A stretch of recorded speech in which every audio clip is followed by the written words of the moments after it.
Feliz día de la resurrección de nuestro Señor Jesucristo.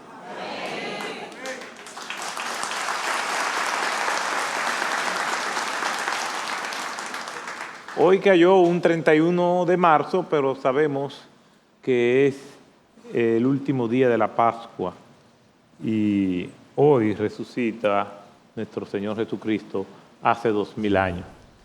Y damos muchas gracias al Señor. Y para mí es un privilegio predicar este día, porque este es uno de los días más simbólicos del calendario cristiano y uno de los más importantes de la historia universal en cuanto a celebraciones. Sabemos que con el paso del tiempo esto se ha venido diluyendo y se ha trivializado, pero damos gracias al Señor que nosotros como personas que hemos creído en Jesucristo todavía creemos, por lo que dice la palabra, que este es un día de regocijo, es un día de adoración, es un día de acción de gracias a nuestro Señor. Y con nuestra presencia primero temprano en la mañana teniendo la celebración de la Cena del Señor y luego reconociendo ya fuera del culto lo que son los hermanos que cumplen años y después la celebración de este hermoso servicio. Y yo estaba allí sentado y quería que la alabanza se construyeran, siguieran.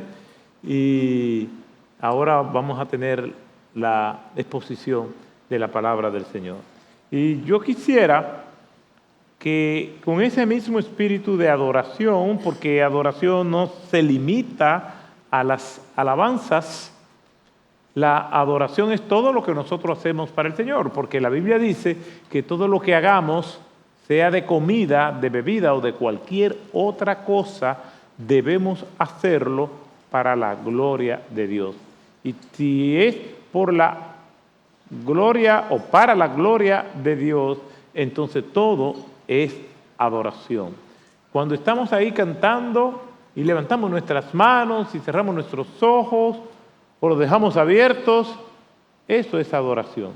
Pero cuando estamos predicando la palabra de Dios y estamos compartiendo su mensaje, es también adoración. Así que manteniendo esa misma disposición del corazón de adorar a Dios, vamos a leer una porción de las Escrituras que nos habla de las ventajas de la resurrección de nuestro Señor Jesucristo y de su partida. Y la partida de nuestro Señor Jesucristo dejaba un sabor no solamente de alegría, sino también de cierta expectación e inseguridad a sus discípulos. Pero Jesús le dice, hay ventajas en que yo me vaya.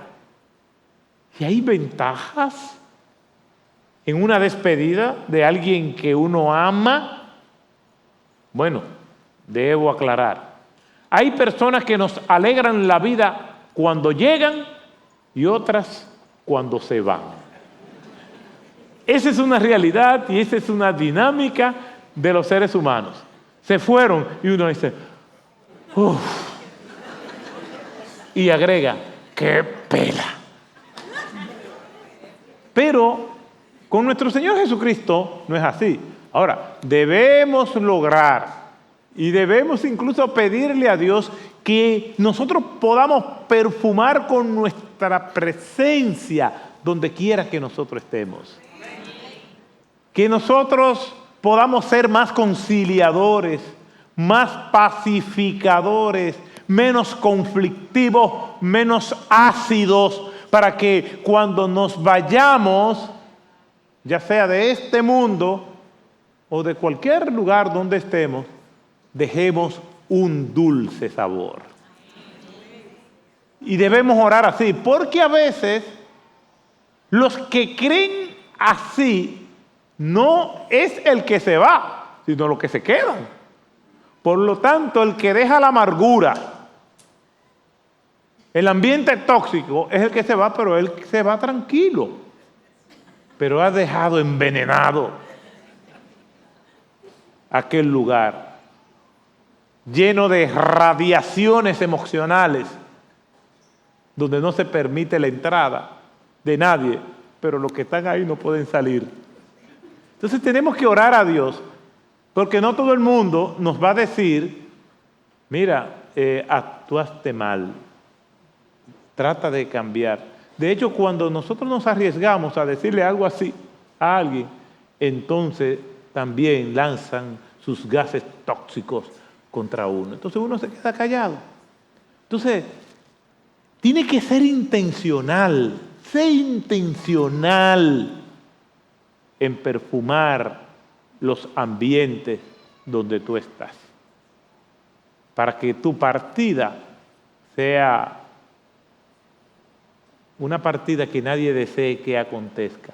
Esto fue lo que hizo nuestro Señor Jesucristo en esa semana que muchos le llaman la última semana de nuestro Señor Jesucristo, pero esa no fue la última semana. Es decir, la semana entre lo que conocemos como la entrada triunfal o Domingo de Ramos y el Domingo de la Resurrección.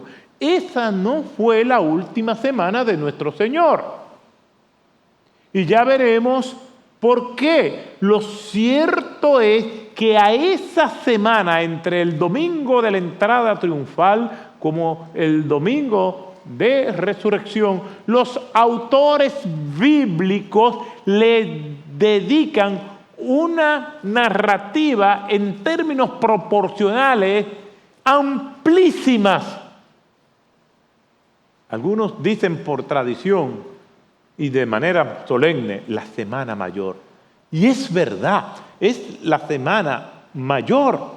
¿Por qué? Porque cuando analizamos el contenido bíblico, vemos que aunque esa semana no fue la última semana de Jesús, porque después que Jesús resucitó, dice la Escritura en el libro de los Hechos, capítulo 1, versículo 3, que nuestro Señor dedicó 40 días apareciéndosele a sus discípulos, que en el libro de Primera a los Corintios, capítulo 15, en ese hermoso tratado acerca de la resurrección, dice la Escritura que se le apareció a ellos, incluso a más de 500 de sus discípulos a la misma vez.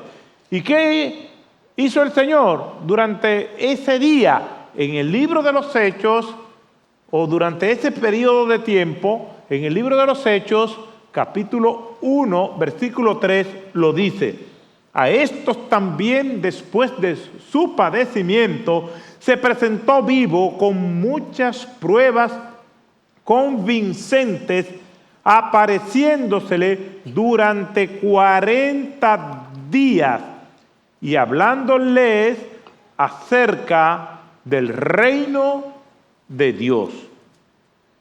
Quiere decir que entre la resurrección de los muertos, la resurrección y la ascensión, cuando Cristo vuelve al cielo, fueron 40 días. Ahora, ¿qué cantidad de textos emplean los evangelistas Mateo, Marcos, Lucas y Juan a esta semana entre esos dos domingos? Domingo de la entrada triunfal y el domingo de la resurrección. Para que tengamos una idea, Mateo tiene 28 capítulos. Y de esos 28 capítulos, Mateo emplea 8 a esa semana, para un 28% más o menos. El evangelista Marcos en su libro registra 16 capítulos y de esos 16 capítulos dedica 6 a esa semana para un 37%. El evangelista Lucas, el evangelio, tiene 24 capítulos y le dedica 6 capítulos a esa semana entre el domingo de la entrada triunfal y el domingo de la resurrección. Juan tiene 21 capítulos y le dedica 9 a esa semana para aproximadamente un 21%. Sumando los 4 primeros libros de la Biblia, Mateo, Marcos, Lucas y Juan, en un total tienen 89 capítulos. Y de esos 89 capítulos, el 34% de su contenido es dedicado a esa semana. Y si nosotros sumamos que Jesús tenía aproximadamente 33 años, pero de esos 33 años, 3 son de vida pública, es sumamente sorprendente que a una semana le dedican un 34% y el resto de casi 3 años menos una semana se lo dedican a toda la vida pública de nuestro Señor Jesucristo. Por algo se le llama a la Semana Santa Semana Mayor. Y algo sorprendente también es que de los 4 evangelistas, solamente Mateo y Lucas hablan del nacimiento de nuestro Señor Jesucristo, pero los 4 hablan de esa semana. ¿Por qué? Porque esa semana es la médula del Evangelio, es la esencia del Evangelio de nuestro Señor Jesucristo. Entonces, eso realmente merece nuestra atención, nuestra dedicación, nuestro estudio. Nuestro Señor Jesucristo les advirtió a ellos de manera constante que era necesario que Él muriera y que resucitara al tercer día. Por lo menos, según lo que registran los evangelistas, se lo dijo 3 veces. Hoy celebramos lo que sucedió ese domingo de la resurrección. Ese domingo el Señor muestra su triunfo definitivo, su naturaleza mesiánica es confirmada y el poder del Señor y todas las huestes celestiales prevalecen ante la realidad de la muerte, y el enemigo de las almas no solamente está pisoteado, sino que está derrotado de manera definitiva, porque si Cristo resucitó, nosotros también resucitaremos.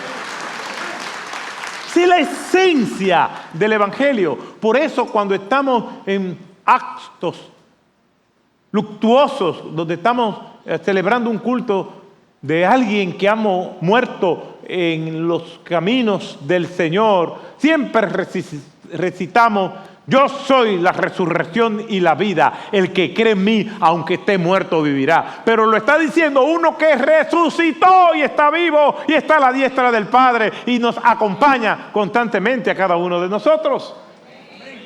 Ahí está la esperanza del cristiano. Y aquí nosotros celebramos este día donde no fue que el mal, aunque sea brevemente, triunfó. Porque algunos ven esto así, como que el pobre Cristo le cometieron todas esas injurias, fue víctima de un juicio de facto, y él no pudiendo más, lo doblegaron. Y Satanás lo pisoteó, aunque sea brevemente. No fue así. Ellos no lo mataron. No lo crucificaron a la muerte más vergonzosa que pudiera existir en esa época. El gran tribuno Cicerón decía: ningún ciudadano romano puede morir crucificado. Incluso presionaba para que aquella muerte tan atroz fuera quitada del sistema penal romano. Y Jesús murió así. pero no fue que ellos lo vencieron. Miren lo que dijo Jesús antes de su muerte en Juan 15, versículo 18, advirtiendo que algunos iban a pensar que aunque sea por 3 días, el poder de la bota romana se impuso. El odio del oficialismo religioso judío terminó gritando a carcajadas, aunque sea por 3 días. No, no fue así. Dice la Escritura, el mismo Cristo hablando en Juan 15, 18, nadie me quita la vida. Esto es una declaración absoluta. Nadie me quita la vida. ¿Podrá alguien matar a Dios? Bueno, Nietzsche decía, Dios ha muerto. Y muchos viven como que la ciencia derrotó a Dios. Eso que dijo Cristo, que nadie me quita la vida, aplica todavía al día de hoy. Dios está vivo, pero nadie que le quita la vida a Dios. Nadie le quita la vida al Espíritu Santo. Nadie le quita la vida a Cristo. Nada, no, nadie ni nadie. Todas las huestes, toda la ciencia, todos los ateos que crujen sus dientes contra Cristo, todos los gobiernos, todos los políticos hostiles que se levantan contra Él. Nada ni nadie podrá destruir al Señor, ni a su pueblo, ni a su iglesia. Eso es imposible. Si todo el poderío del vasto imperio romano no pudo vencer a Cristo ni por un segundo, tampoco los imperios que hay y los que han de llegar podrán destruir ni a Cristo ni a su iglesia.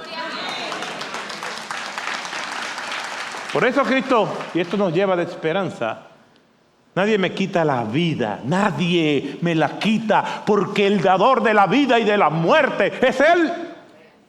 ¿Podrá alguien robarle la vida al dueño de la vida, al dueño del universo? ¿Podrá alguna fuerza hostil, macabra, el imperio de la mortandad, el rey de las mortajas, el general de los cadáveres, podrá derrotar al dueño de la vida, a la que es la luz del mundo? Imposible. Por eso, Cristo les dice a ellos, nadie me quita la vida. Es eminente.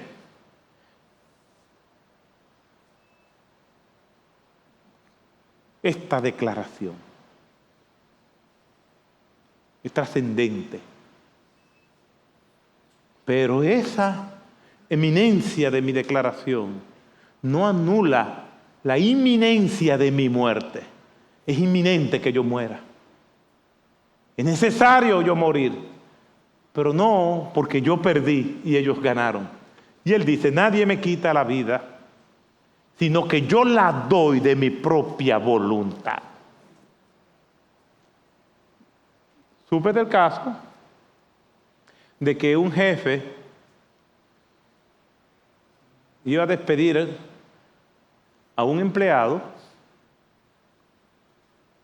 El jefe le dice, mira, te hemos dado muchas oportunidades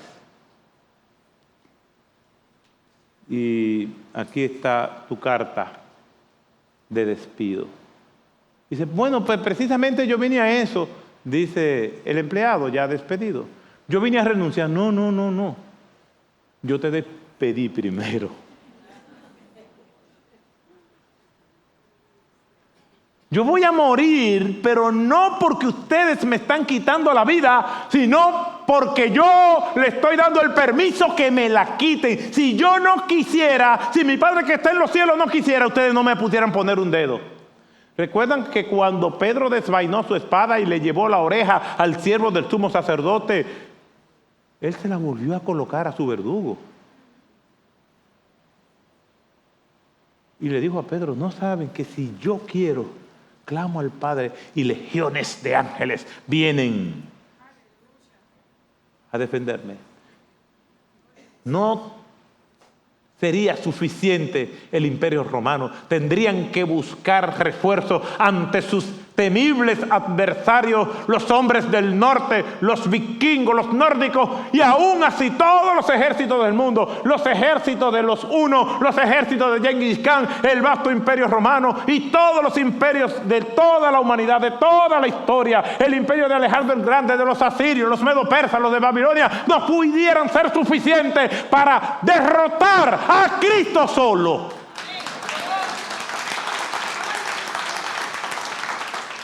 Nadie me quita la vida, sino que de mi propia voluntad tengo autoridad del Padre para darla. Y tengo autoridad para volverla a tomar de nuevo. Estas son las instrucciones que yo recibí de mi Padre. Entrégate. Por eso Octavio Winslow preguntaba, ¿y quién mató a Cristo? ¿Quién fue el responsable? ¿Quiénes lo asesinaron? Y respondía, no fueron los judíos por envidia, no fue Judas por traición, no fue Pilato por temor, fue Dios por amor. El mandamiento que Cristo recibió de su Padre es entrégate. Entrega tu vida voluntariamente. Esto es un acto voluntario. Ellos solamente serán el canal. Ellos serán el medio para que tú mueras. Pero tú estás entregando tu vida voluntariamente. Y cuando pasen 3 días, vuélvela a tomar. Y aquel cuerpo inerte, aquel cuerpo sin vida, volvió a la vida. Porque Él es el dueño de la vida. Ahora aquí viene lo complicado. Esto no anula de responsabilidad a sus verdugos. Alguien dirá, bueno, pues si Él la puso de manera voluntaria, su vida, pues entonces los demás que lo hicieron son inocentes. No, son culpables. Anás es culpable. Caifás es culpable. Judas es culpable, Pilato es culpable y toda la camándula que se prestó para desatar su furia y hostilidades contra Cristo. Entonces esto da a luz a lo que se llama una antinomia. Antinomia son 2 verdades que separadas se pueden asimilar. Dios lo entregó. Sí, yo lo entiendo. Dios es el responsable de la muerte de Cristo. Sí, eso yo lo entiendo muy bien. Por el otro lado, ellos son culpables de la muerte de Cristo. Pero ¿cómo que si Dios lo entregó y ellos son culpables, ambas cosas son verdades? Sí, ambas cosas son verdades y esto se llama antinomia. 2 conceptos, 2 verdades que separadas tienen un sentido y un orden lógico fáciles de asimilar, pero que juntas no concuerdan. Y la vida en el orden jurídico, en el orden filosófico, en la propia tarea de vivir, la antinomia se ve siempre. Solamente basta con mirar todas aquellas cosas que nosotros vemos en la relación de los padres y los hijos. Los hijos tienen unas responsabilidades, unas tareas que hacer, pero al final los padres somos responsables mientras ellos están bajo la autoridad del papá. Entonces, aquí nosotros vemos esa antinomia. Jesús les advirtió a sus discípulos, es necesario que yo muera y resucite al tercer día. Nadie me quita la vida, pero ustedes que me la van a quitar son responsables. Hechos capítulo 2, versículo 23. A este, entregado por el plan determinado de Dios. Dios determinó, decretó todo eso y el previo conocimiento de Dios, ustedes clavaron en una cruz por manos impías. Ahí está la antinomia. ¿Y cómo conviven las 2 cosas? Dios lo determinó así, pero ustedes fueron los que lo clavaron y son culpables Es evidente que el plan de Dios se cumplió a cabalidad. La realidad es que Cristo, tal y como lo dijo, al tercer día volvió a tomar su vida. La vida nunca estuvo en manos de aquellos verdugos. La vida la preservó Él. ¿Murió de verdad? Sí, murió, porque era necesario que alguien muriera y ese era el plan.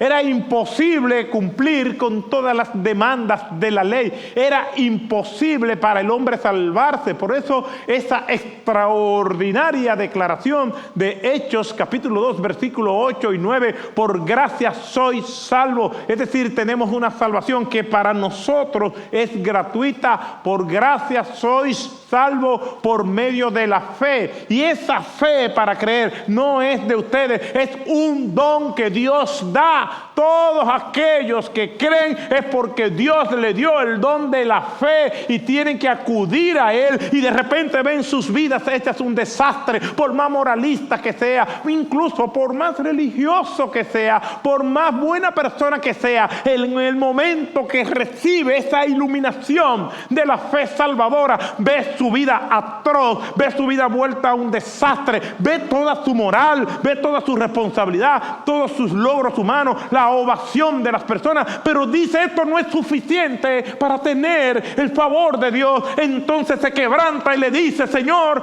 soy pecador, he sido iluminado por tu Espíritu Santo, perdóname, me arrepiento de mis pecados. Entonces, ante esa realidad, el Señor le concede el perdón de sus pecados, y la palabra de Dios dice que tiene vida eterna.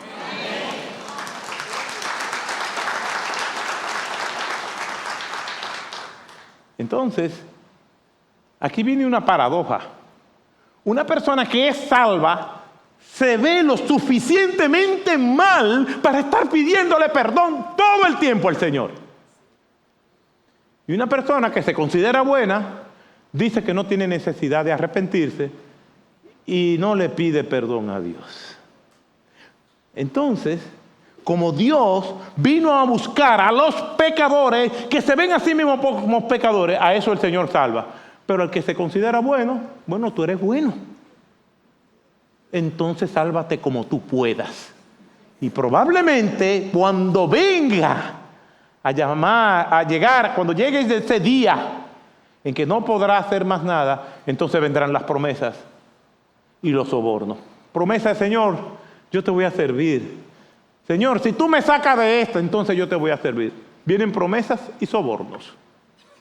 Y gloria a Dios que en un mundo de tantos sobornos, Dios es insobornable. Cristo resucitó y le dice a sus discípulos: me tengo que ir.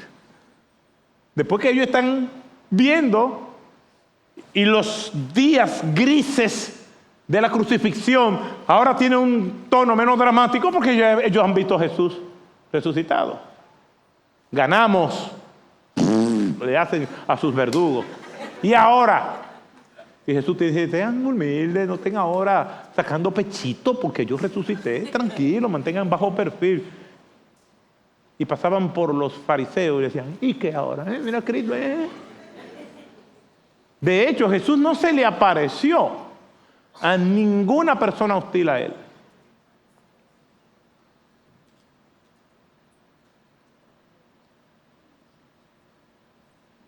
Tienen a los profetas, como dice en el relato del rico y Lázaro, que el rico, estando en tormentos, gritaba: que vayan y le prediquen a mis familiares.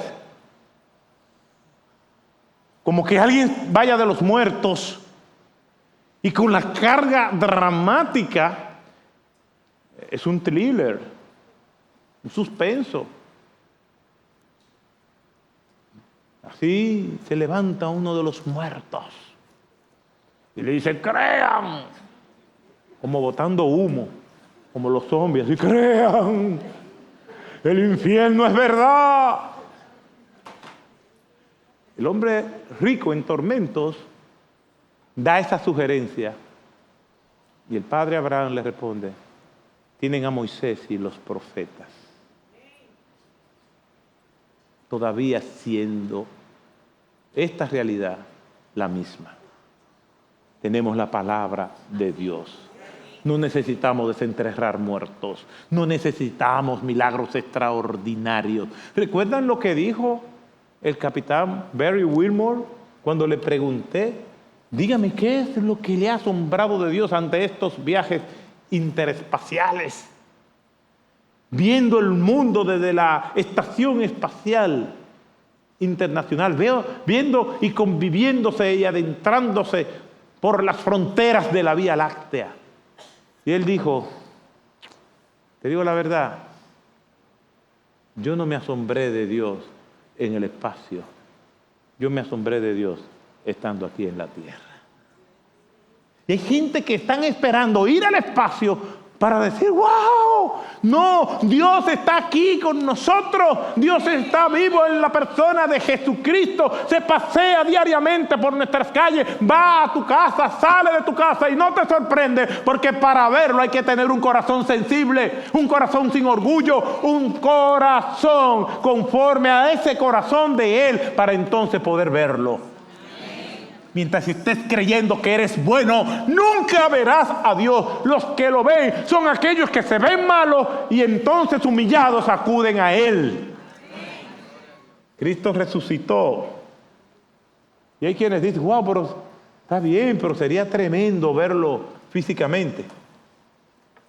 Y yo no niego que fuera emocionante hablar físicamente con el Señor. Pues sí, Jesús, como te iba diciendo. Tengo un amigo que se llama Jesús y me deja una nota de voz y me dice, Pastor Otto, te habla Jesús.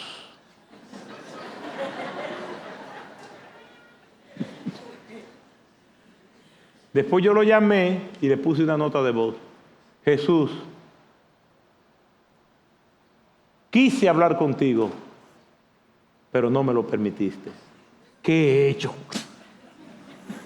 Pero hablar con Cristo, el verdadero Jesús, debió hacer algo emocionante. Oír su voz, tocarlo, verlo hacer algún milagro, comer junto con Él. Y eso yo lo veo en el ambiente cristiano, en el ambiente social, en el ambiente político, donde quiera que hay celebridades. Todo el mundo quiere sentarse cerca de la celebridad para que cuando tomen la foto, ellos salgan. Conozco el caso de alguien que dice, ¿viste el periódico? Salí al lado del presidente. ¿Cómo? Como buscando el periódico, veo el presidente y no lo veo. Dice, no, en la otra página yo estaba. Salimos juntos, pero en páginas diferentes.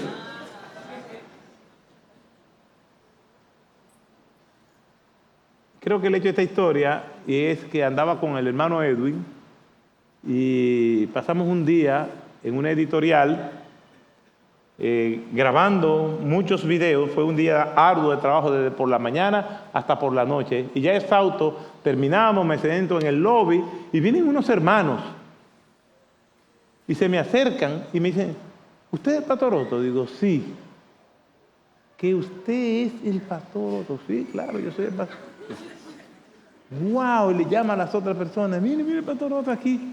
Ay, pastor, ¿pudiéramos tomar una foto? Y digo, sí, claro.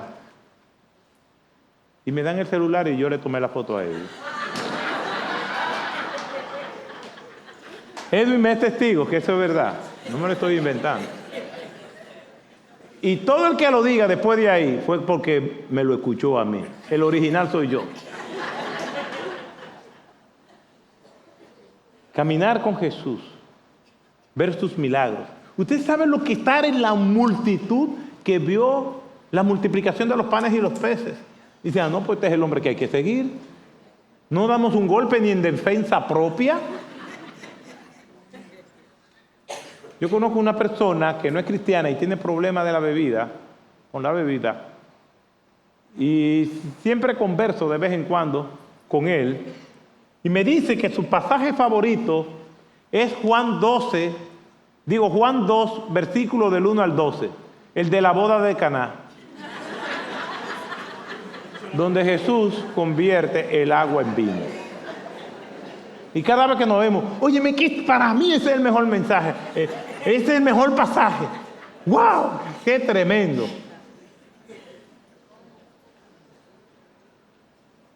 Ante la partida de nuestro Señor Jesucristo y la incertidumbre que esto podía provocar, Jesús le dice a sus discípulos: pero yo os digo la verdad, les conviene que yo me vaya.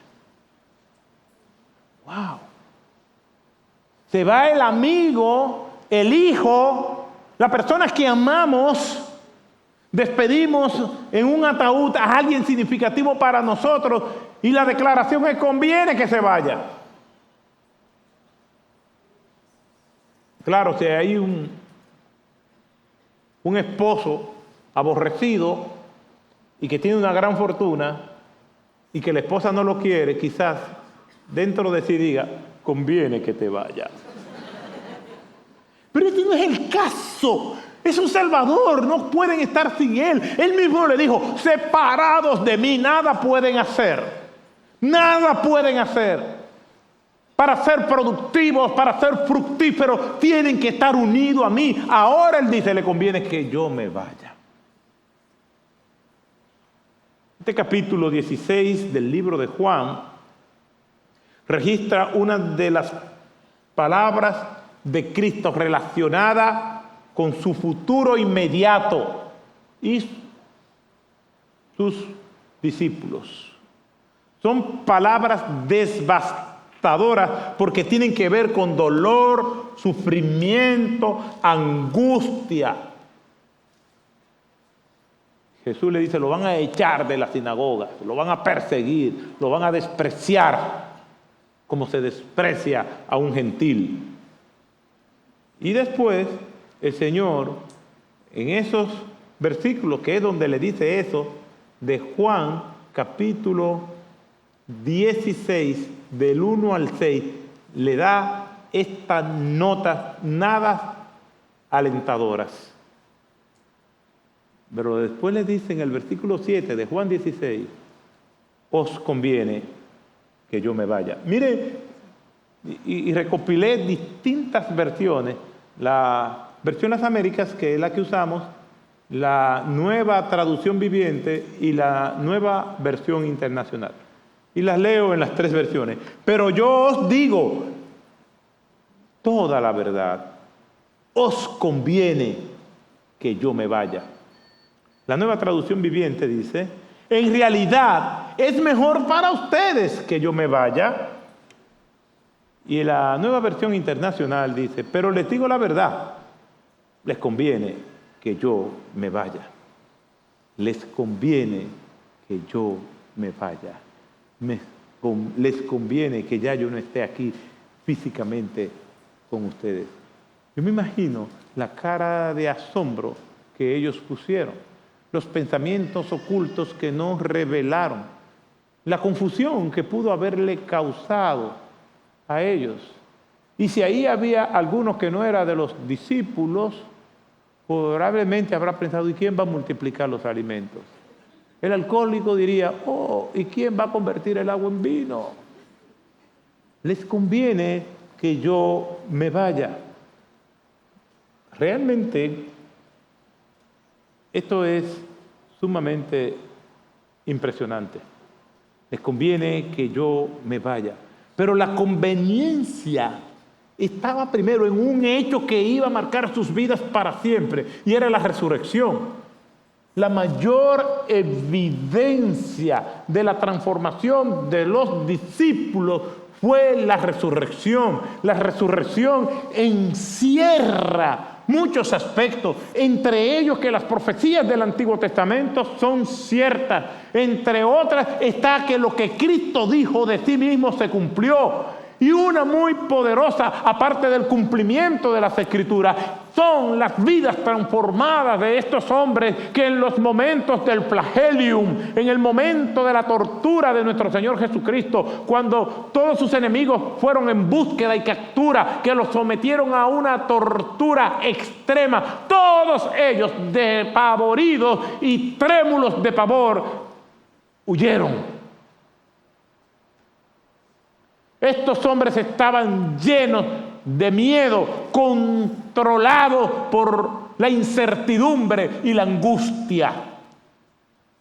Ahora, después de la resurrección de Cristo, son capaces de ir al mismo tribunal que juzgó a Cristo y le dijeron: si quieren, mátennos, tortúrennos, persíguennos, encarcélennos, pero nosotros no podemos dejar de decir lo que hemos visto y oído. Hemos visto al Cristo resucitado, y si nos matan en el mismo segundo de nuestra muerte, estaremos reinando con Él. No importa la muerte.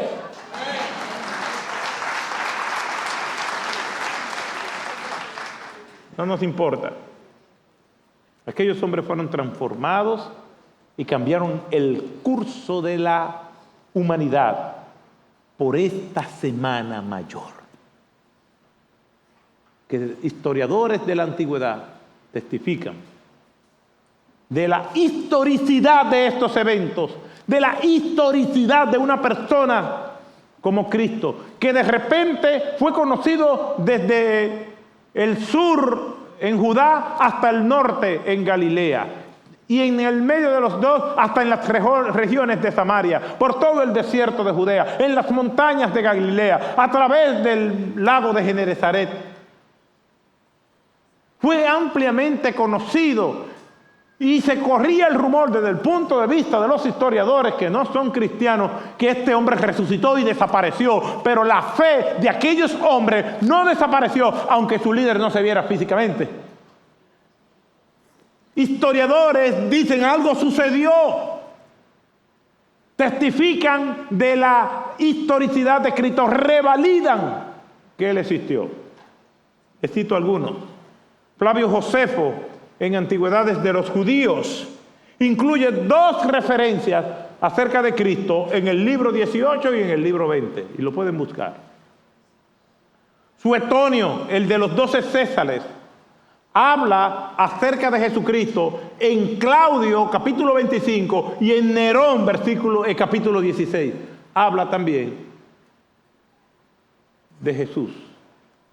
Plinio el joven, que vivió del año 61 después de Cristo hasta el año 112, el gobernador de la provincia del Ponto y Bitinia, escribió al emperador Trajano en relación de cómo hacer frente a los cristianos que se negaban a adorar al emperador y en su lugar adoraban a Cristo.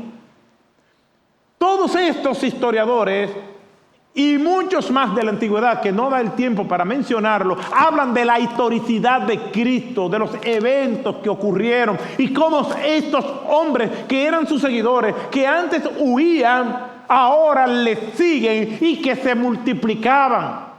Tácito habla de los cristianos: es una plaga que se multiplica. ¿Y se va a multiplicar sobre la base de la mentira? No, se estaba multiplicando sobre la base de una gran verdad que sigue siendo verdad, y es que Cristo resucitó. Y esa es la esperanza de los cristianos. Estos hombres son considerados como autoridades en la historia universal. Muchos historiadores del presente citan a estos hombres como verdaderos académicos. Y los que son historiadores, que son críticos hostiles de la verdad bíblica, aceptan todo de estos historiadores menos las referencias a Cristo. Lo cual habla de un prejuicio de estos historiadores. Porque el historiador, cuando está narrando, porque la historia es la ciencia de estudiar los eventos del pasado, pero cuando él no solamente narra lo que pasó, sino que da su interpretación obedeciendo a sus prejuicios, contaminó la narrativa histórica. Aunque no le gusta, como un buen reportero, como un buen periodista, narra las cosas como son, cosa que es casi nula en el día de hoy, porque los medios noticiosos e informativos obedecen a intereses ideológicos, filosóficos o económicos particulares. Por eso Cristo dice, les conviene que yo me vaya. Y la resurrección es una de esas ventajas. Sin resurrección no hay fe, no hay vida cristiana. Pablo en 1 Corintios capítulo 14, versículo 14, 1 Corintios capítulo 15, versículo 14 y el versículo 19 dice, y si Cristo no ha resucitado, porque ya existía el argumento. ¿Cuál era el argumento que pusieron a caminar los oficialistas de la religión judía? Que Cristo no había resucitado y que sus discípulos vinieron de noche, se los robaron. Entonces Pablo responde a eso diciendo, y si Cristo no ha resucitado, vana es entonces nuestra predicación y vana nuestra fe. Si Cristo no resucitó, entonces él es igual a Buda, él es igual a Sócrates, él es igual a Mahoma, es igual a cualquiera de los grandes líderes de la historia de la humanidad. Hicieron grandes cosas y ahí está. Si Cristo no ha resucitado, vana es nuestra fe y nuestra predicación es vana y nuestra fe también. Versículo 19. Si hemos esperado en Cristo para esta vida, solamente, es decir, si creer en Cristo solamente tiene que ver con el tramo de existencia suya, con los 80, los 90, los 100, los 50, los 30 que vamos a vivir. Si Cristo solamente sirve para la vida presente, dice Pablo, entonces somos todos los hombres los más dignos de lástima. Cristo no es para este nanométrico, imperceptible tramo que nos toca vivir como peregrinos y extranjeros en este mundo. ¿Qué es esta vida? Los años, el más longevo. ¿Qué es este tramo comparado con la eternidad? No interprete tu vida a la luz de este tiempo. Interprétela a la eternidad. El apóstol Pablo lo que está diciendo, si nosotros lo que solamente nos estamos preparando para seguir a un muerto, la mayoría de la humanidad sigue muertos. Muertos filosóficos, muertos religiosos, muertos políticos. La mayoría de la humanidad sigue y son devotos de muertos. Los cristianos seguimos a uno que está vivo y se llama Jesucristo. Y solamente aquellos que creen en Jesucristo tienen vida eterna. Cuando lleguemos al último acto de nuestras vidas y el telón de nuestra existencia caiga, y donde ha terminado nuestra vida comienza nuestra historia, como dijo Dietrich Bonhoeffer, ahí comienza la verdadera vida, la que no se acaba y la que tendremos al lado de Cristo por los siglos de los siglos y para siempre. Y todo aquel que cree en Cristo también vivirá. Termino con esta nota. En las mañanas, el anónimo obrero sale de su humilde vivienda para su jornal. Y las mismas calles de siempre están ahí. El agricultor despierta cuando todavía el sol no lo ha hecho. Acompañado de sus herramientas, sale al campo y sus hierbas mojadas los reciben sin que se ofendan ante la agresión de sus pisadas. Los pescadores muy temprano se lanzan al mar, que aún no ha cambiado de lugar, y les da el permiso de desplazarse a través del orgullo de sus olas. Las aves surcan el firmamento cuando todavía está oscuro, anunciando de esa forma, con sus cantos, la llegada de un nuevo día. Esta mañana, un grupo de damas van al cementerio a depositar flores en la tumba de un amigo. Y la encontraron vacía, porque Cristo había resucitado.